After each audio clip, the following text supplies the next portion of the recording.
मामला उन नौजवानों का है जो अपने मुस्तकबिल को तारीख होते हुए देख रहे थे और सड़क पर एहतजाज कर रहे थे, हुकूमत से मुतालबा कर रहे थे कि रोजगार देने वाले मामले पर जो रिजर्वेशन का इशू है उसको नजरसानी की जाए। और जिस तरीके से ओपन मेरिट पर शबखून मारा गया है, ओपन मेरिट को बिल्कुल स्क्वीज कर दिया गया है, उसको खोल दिया जाए, दोबारा से देख लिया जाए। और आपको याद होगा कि वर्किंग कमेटी की मीटिंग में रियासत के वजीर आला उमर अब्दुल्ला ने इस बात का इशारा दिया था कि रिपोर्ट बिल्कुल तैयार है, काबीना मेमो बना रही है और बहुत जल्द उसको पेश किया जाएगा। ताहम हमारे जराए इस बात की तस्दीक कर रहे हैं कि तमाम तर हरी झंडियां मिल चुकी है। उमर अब्दुल्ला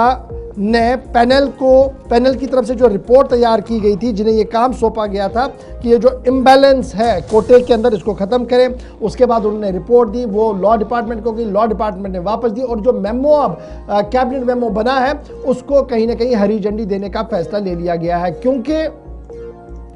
अब जो नई बात सामने आ रही है कि रेस्टोर किया जाएगा 50% सीट्स ओपन मेरिट के लिए, यानी 50% अब ओपन मेरिट के लिए रखा जाएगा। थोड़ा सा आपको और इंतजार इसमें करना होगा जब तक ऑफिशियल ऑर्डर्स नहीं आते हैं, लेकिन हमारे जराए ये बता रहे हैं कि कैबिनेट मेमो जो तैयार किया गया उसमें SC/ST कोटे के साथ कोई भी छेड़छाड़ नहीं की गई है, उसको एज इट इज रखा गया है। लेकिन RBA EWS कोटे को कम कर दिया गया है और वो जो कमी कर दी गई है उसे ओपन मेरिट में डाल दिया गया है और इस तरीके से जो सिस्टम चलाने की कोशिश की गई है। कुल मिलाकर जब आप देखेंगे रिजर्वेशन जो जम्मू कश्मीर के अंदर थी वो 70% 2026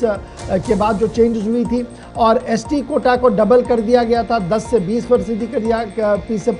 कर दिया गया था। पार्लियामेंट ने जो अमेंडमेंट की थी और 5 नए ग्रुप्स OBC के अंदर लिस्ट कर दिए गए थे जो कोटा के अंदर आए थे। और उसके फ़ौरन बाद नौजवानों का एहतजाज भी सामने आया, ऑनलाइन एहतजाज, ऑफलाइन एहतजाज, वज़ीर आला के घर का घेराव, वज़ीर आला के साथ मुलाकात, ये तमाम चीज़ें हमने देखी, जिसमें आगा सईद रूहुल्लाह मेहदी जो मेंबर पार्लियामेंट नेशनल कॉन्फ्रेंस के हैं वो फोरफ्रंट पर रहे। और गुज़श्ता चुनावों के दौरान भी एक बड़ी दिक्कत जो उनकी थी वो यही थी कि जनाब आप नौजवानों के इस मामले पर संजीदा नहीं है। लेकिन हमारे ज़राया ये बता रहे हैं कि जम्मू कश्मीर इंतज़ामिया ने, जिसकी सरबराही इस वक्त उमर अब्दुल्ला साहब कर रहे हैं, उन्होंने इस मसले को एड्रेस करने का पूरा फैसला ले लिया है और जो सब कमेटी की तरफ से रिपोर्ट्स तैयार की गई हैं और मेमो तैयार किया गया है उसको क्लियर कर दिया गया। और इतलात और खबरों के मुताबिक अब ओपन मेरिट को 50% लाने की तैयारियां हैं और बहुत जल्द इस ज़िम्मन में ऑर्डर जारी हो सकते हैं। ये एक अहम और बड़ी बात हमारी तरफ से सामने आ रही है। और इस बीच जो अभी हमारे पास खबर सामने आ रही है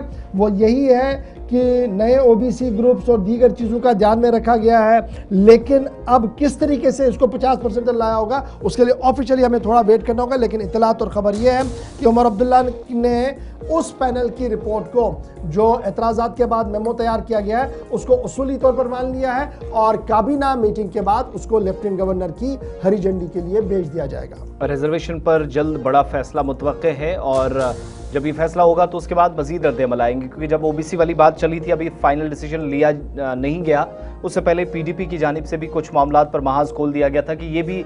OBCs का अगर कहीं कोटा थोड़ा बहुत कम किया जाता है या छेड़छाड़ होती है तो ये भी नाइंसाफ़ी होगी और पहले से सवाल पूछने शुरू हो गए थे, जबकि हुकूमत ने अभी हतमी फैसला इस पर नहीं लिया था।